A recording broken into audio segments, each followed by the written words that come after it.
had the amazing privilege of being married 25 years. We have 3 boys, 2 that are married to beautiful, beautiful women that we now get to call daughters, and 1 that is currently already in heaven. And so here we are today. Kurt and I have done a lot of premarital coaching as well as counseling for marriages that are in crisis in all different ways. And we also were youth pastors for many, many years. Tonight, we're going to be talking about a very real, raw topic about love languages. But the topic tonight is when love languages mean nothing. Which I know what you're probably thinking, but I've read the book and I've done the quiz and I know my partner's love languages, but what happens when they fail? What happens when they don't work? What happens when they mean nothing? This is one of the things that we usually start coaching when we counsel a couple. You always we start premarital counseling. Do you know your partner's love languages? All of these things. And those love languages are even important to know for your own kids and your family and those that you're in relationship with, no matter what kind of relationship. So what are those? The words of affirmation, quality time, gifts, physical touch, and acts of service. Kurt, for those who may not be familiar with the love languages, would you mind breaking those down just a little further? What do they look like? Yeah. I'll tell you, there was a book written years ago by Gary Chapman, The 5 Love Language. Some people love them, some people don't. It's ands or buts. I can tell you this: countless amount of marriages are better because of it. And so, we definitely would say it's a benefit to any marriage to know those. Words of affirmation, speaking life over your partner. What does that look like? Hey, you look great today. Hey, you did an amazing job. Hey, well done here. Words of affirmation. Quality time, just spending time with no agenda. That could be Netflix and chill. That could be watching a movie. That could be taking a walk. It could be a lot of things, right? Acts of service, cleaning house, running errands, doing dishes. Tons of things that are acts of service, doing something for your spouse that they would see the benefit. Physical touch, physical and non-physical. Well, I guess there's not non-physical physical touch. It's only physical touch. Holding hands. Yeah. I meant non-sexual. Non-sexual physical touch. There is a such thing as non-sexual physical touch. Holding hands on a wall, cuddling in a movie, different things like that. That's physical touch that you are felt loved when you are close. And then gifts, just a lot of people are gifts. They love gifts. They love receiving things, the thoughtfulness, the caring for, those kind of things. So your love language is it's not only how you express love to your partner, but it's truly how you received as well. And so knowing love languages are extremely vital, because not only do I need to know how to best love you, I need you to know how to best love me. You likely give and receive a combination of these every single day, multiple times a day. You have an opportunity to do this. I feel like so many times where the disconnect comes in is we don't take those opportunities because it's inconvenient. Yeah. It's not easy. And so we miss a bunch of opportunities to do these. 2 of mine, just where I'm at, are acts of service and physical touch. Physical touch has always been a thing for me, but acts of service I didn't even realize until I really started breaking down how great I felt and how loved I felt when Dee did stuff. Like, I'd come home and the house would be clean, and I would always say, man, I love coming to a home where it's just peaceful. Candles are going. You spent time literally to prepare this environment for me to walk into, and I realized how much that spoke to my soul that way. Like, you may not even realize it. Man, it's stressful coming home to a house that's chaotic and it's never clean, and it just drives me crazy.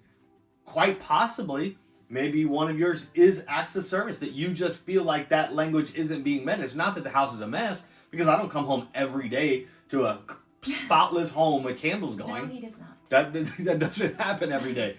But I know the days that, wow, she has really gone above and beyond to try to meet my love language. Yeah, I love that it's called love language, because it's basically when it's like, it would be like trying to speak to your spouse in a different language and them not understanding your act of love, right? So if I spoke to you, and let's say that I spoke Spanish and you were German, and we never learned each other's language, it would be very difficult for us to show each other love and communicate. So I think it's crazy that they call it language. So it's literally, when you talk about languages, it's finding out how to speak your spouse's language. For me personally, words of affirmation and quality time are most important for me. And what's crazy is out of all the years we've counseled and all the years that we've done premarital counseling or, crisis counseling, I don't think we've ever met a couple that had both, like the top two languages were the same. They might have one that's the same. That would be awesome. But I know that would be very cool. But I don't think that we've ever done that. And a lot of times I think that's the way God works. But how important would you say that it is to communicate your needs with your spouse, and what is the benefit? Yeah, direct communication. This is one that's very interesting.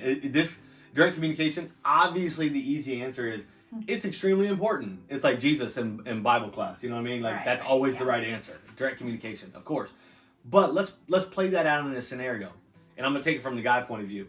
Guys, yours may be, you may be physical touch, and you don't want to have to go to a spouse and go, hey, I need you to touch me today.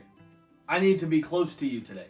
Why? Well, because now you don't even want it. Like, I want you to desire to want it. Like, I don't want to have to, hey, I need it. So, where direct communication is right, and there are times where you got to go, like, listen, I feel so disconnected from you. Like, I just need to be close to you.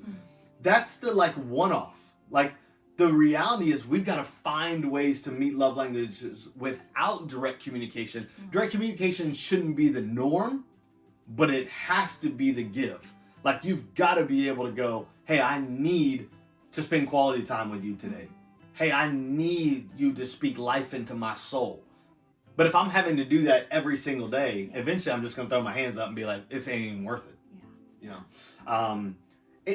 It also makes you feel like a lot more loved, right? I mean, like, if I'm having to tell you every single day, hey, I need this. One, I don't even feel like maybe you want to love me that way. But two, how upset are you getting that I'm pointing out a weakness every single day? Yeah. You understand? Like, it just continues to break it down. And all I want is to feel loved. You desire to love, but there's such a gap in the communication that now we're both angry, and our problem's actually worse than it was before we ever addressed the problem. Yeah, so true. Direct communication is extremely, extremely important when that day comes. Yeah, absolutely. So now that we know what the languages are, if you've never heard of them, which you probably have, let's head back to the title. So what happens when they mean nothing? What happens when they don't work? This could be for a lot of reasons. We go through different seasons in life as a couple. One partner may be totally checked out and want out of the relationship, and so they're just not meeting needs in any way, shape, or form. Your family could be fighting a life-threatening illness, and so that's taking precedence. Your kids may be going through something, whether it's illness or something in school or trauma or whatever. You might be walking through a new season with a new baby, or kids leaving the home, or I hope you're not walking through something like us in trauma and loss.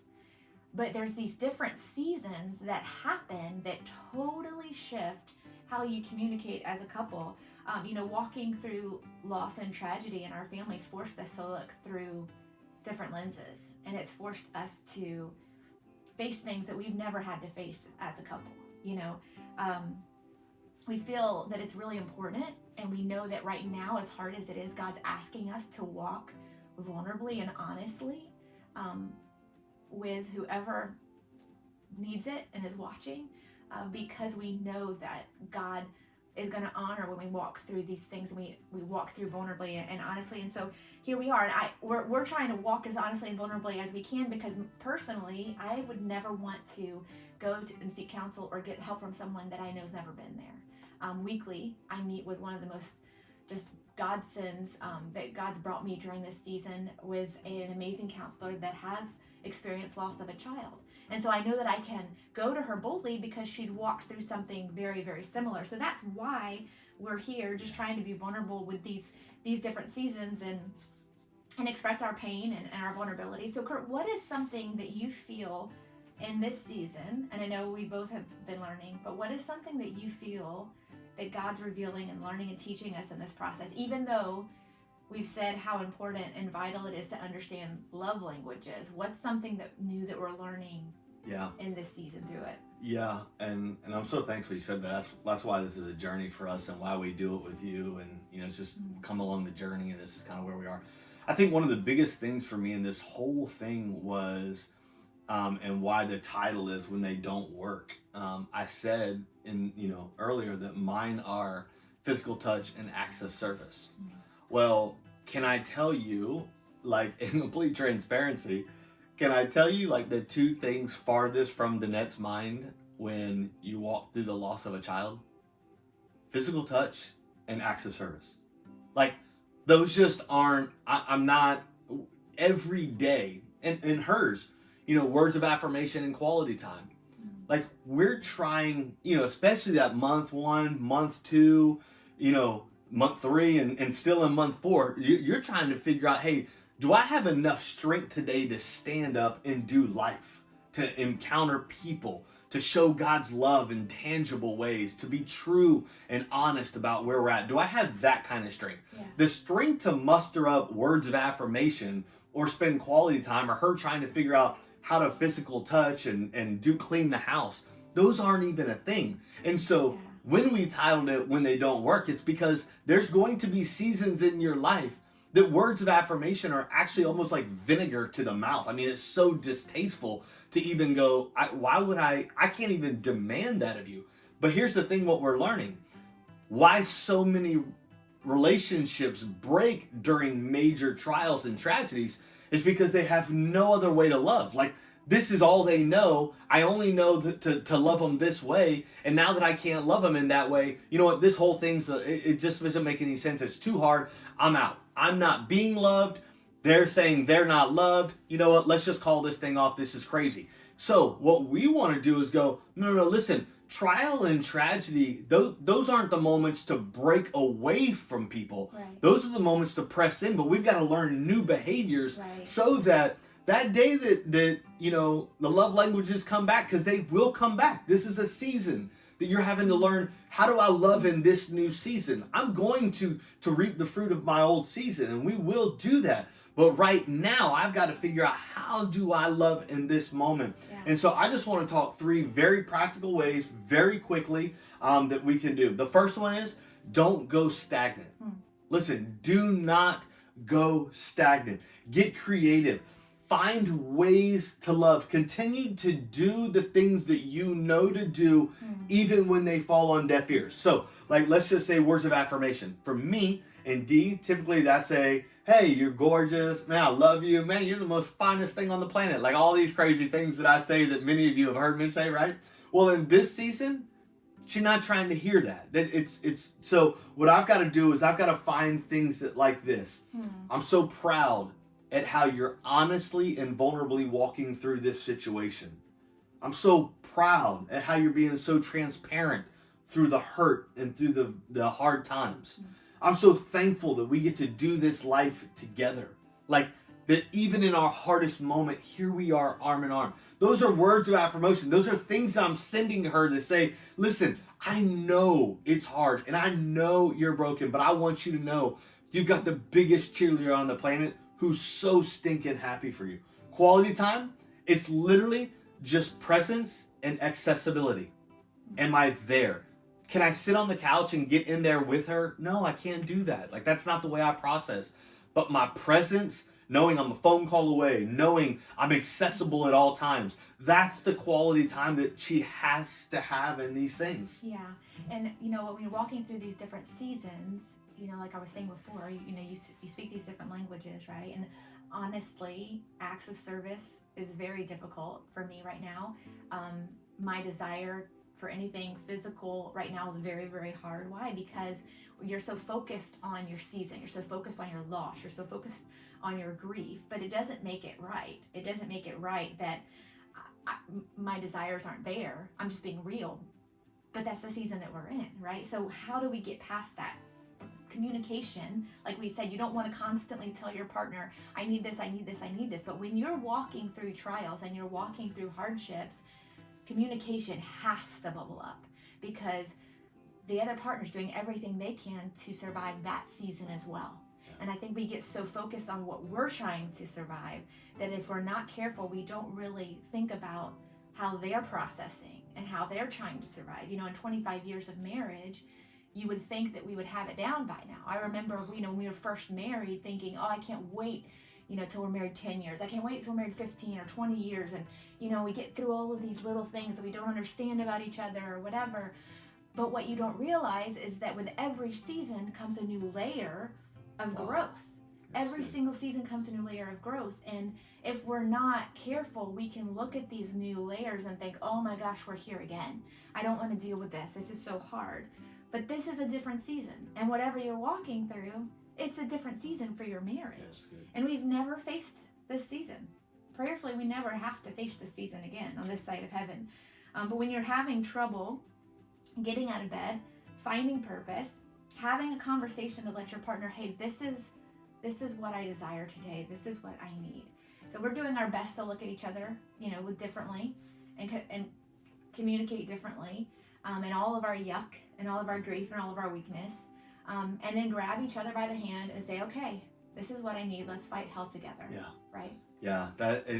Man, it's so vital, you know, and I think, you know, even when you said earlier, something kind of triggered in my brain. You were like, the desire is tough, it doesn't make it right. And here's what I would encourage. Like, you may go, man, it's not right for Kurt to desire that in this season. But I think what we have to realize is don't go stagnant means find other ways. Yeah. Listen, physical touch is, hey, can you and I go walk around the block hand in hand together? Right. All you're doing, can we sit on the couch with my arm around you? Mm-hmm. Like, all you're doing is showing moments where two people going through a very dark situation are coming together to do it unified. Yeah. It may look different and sound different, and it may not be this way all the time. But right now, you have to put yourself aside to do that. Second thing, know when you don't know. Mm-hmm. Know when you don't know. Listen, don't go stagnant. Find ways to get creative and know when you don't know. Know that the reality is you are both weak going through a season that you've never gone through before. Know that it's a period of time that will pass, right? That you're in a season that's new and different, but seasons have beginnings and ends. And what you do is you pull out of that season the greatest thing you possibly can that propels you in the next season. Here's the thing. Dee and I were going into marriage ministry May 31st or May 1st. May 31st, our whole world changes. Well, you could go, oh, great, that's all for nothing. And what we have to do is look at it and go, man, God is revealing things about each other to us that we're learning marriage ministry in a whole new way. Yeah. We wouldn't have known grief. We wouldn't have known trauma. We wouldn't have known how to, like, these are things that now we've been thrust in it. So we're going, listen, we know that we don't know what tomorrow holds. We know who holds it. And so today we're going to do the best we can to fight hell together, make the right choices, and walk this thing out together. Yeah, you know, I can't even tell you how many times, you know, I've heard, especially being in ministry, how many times I've heard the words, you know, I want to live like Jesus lived. I want to love like Jesus loved. You know, what would Jesus do? You know, all those things. That's a great bracelet. Great bracelet, yeah. But you know, what's crazy is I've never heard someone say, I want to die like Jesus died. Never once. And when you think about sacrificially loving your spouse, it's dying to self, right? It's living humiliated, humbly, and sacrificially, but for a purpose. Mm. So I know your next point is, I kind of stole your thunder a little bit, die to self. But what does that look like in a marriage when you talk about dying to self? You know, it's really finding yourself in a place where go, listen, everything that I feel like I need right now, I'm going to set aside to love my spouse better. Mm. And that's like, it's hard to even say, right? Because it's so countercultural to the way we live. We live for self. Right. We live for self-gratification. We live for, I'm going to get what I want, and then whatever's left over, I'll disperse. Right. Like, that's just, and we've grown up that way. You know what I mean? When you're dead, humility, submission, they come easy, right? There's no willpower to live. There's nothing to control. There's nothing you can claim as your own. You're dead. Like, you are done. And so you have no ability to claim something that's not yours. Laying yourself aside And dying to self is essentially taking that stand. When you say die to self, love, joy, peace, patience, kindness, goodness, faithfulness, gentleness, self-control, these behaviors come when we die to self. These aren't normally wired in our world. Right. These don't come easy. You know, like, oh, they're tough to love. Oh, I'm gonna show tough love to my kids. Like, we wear these things as badges of honor when the reality is things that we're called to do, but we have to remove ourselves. We have to remove our hurt, and we have to remove things that have been done to us and in ways that we feel. We've got to remove that so that we can now display these things that are not easy to display. Here's prime example where enviness and bitterness, where they separate, love unites. So you may look at your marriage and go, man, I feel so disconnected. Is there bitterness in the marriage? Are you envious of how your spouse gets to live or gets to do things or spend money that you don't get to do? And you find these two things, and it's actually tearing your marriage apart or tearing your relationship apart, when love actually unites and you're able to lay down those things. When strife demoralizes, right? Strife demoralizes a relationship. Joy inspires. Joy, like, bring joy to a home. And it's like, man, for us right now, our home used to, you guys that have known us know that, man, we bragged about how much joy was in our home. Now in the evenings, Dee and I, it's us. The house is quiet. And joy is something we got to go like after. And so we spend a lot of time with those that we love that come over, and man, our house begins to laugh again. Our kids come over and we find ways to laugh because we don't want strife to begin to set in between her and I in the quietness. And so we find joy, and we find that joy inside and through other ways. Where outbursts of anger wound, patience and kindness heal. And these are all things, I picked these things because these are all things that Dee and I right now in our moment, these are real things. Oh, for sure. Yeah. Like real things that we're having to go, okay, hold on a second. Let's talk about this. Man, I feel, dying to self allows you to walk these out, and it allows you to forgive more freely. Yeah. What I don't want you to hear, and us talking about dying to self and sacrificially loving, is what dying to self isn't. It's not weakness. It's not getting taken advantage of. It's not being abused and mistreated. I think when we think of sacrificially loving, we think of those things, but it's simply asking God to allow us to see our partner as He sees them. Allowing us to see our partner through His lenses. For us, just last week, our days are different every day. But last week I was having a really hard day, and I honestly just wanted someone to be angry at. And Kurt was here. And so he just happened to be the one for me to take it out on, But we'll never be able to communicate our needs well and see through all the heartache of the season that we're in and fight hell to die to ourselves if we don't at first strive to have and see those 5 love languages with our Father, truly. Because we can't give what we don't believe we deserve, and we can't give what we don't feel like we already receive from our Father. And so, words of affirmation, regardless of how your spouse treats you, regardless of whether or not you think that your spouse is nailing all of these 5 love languages right now, especially if you're walking through a really dark, hard season like we're walking through, I can't expect him to be in the place of grief and trauma and loss and be able to give me all those things. So what are those things that I have to receive from the Father first? Those words of affirmation: you're loved by your Father. Gifts: you're His highest gift and treasure. Like He literally laid His life down for you. Quality time: He longs to hear from you. He longs to spend time with you. He longs to encourage you and pour into you. Physical touch: Jesus never healed someone. I don't want to say never, but Jesus didn't have to touch someone in order to heal them. He chose to. There were many times He could have spoken words and healed them, but He chose to lay His hands on His creation. So even in that, acts of service, there's truly not another better example than Jesus. He could have come, the creator of the entire universe could have come and said, you will serve me because of who I am. You will serve me because this is who I am. But He didn't serve from a title mentality. He served from who He was. He served first. which I don't know if you've ever, worked for someone that wants you to work for them because of what their title is, or, this is who I am, so you better, serve me. It's a totally different relationship than someone that actually serves you, loves on you, ministers to you, and all of a sudden you really want to just love them back. That's how Jesus showed us acts of service. Yeah.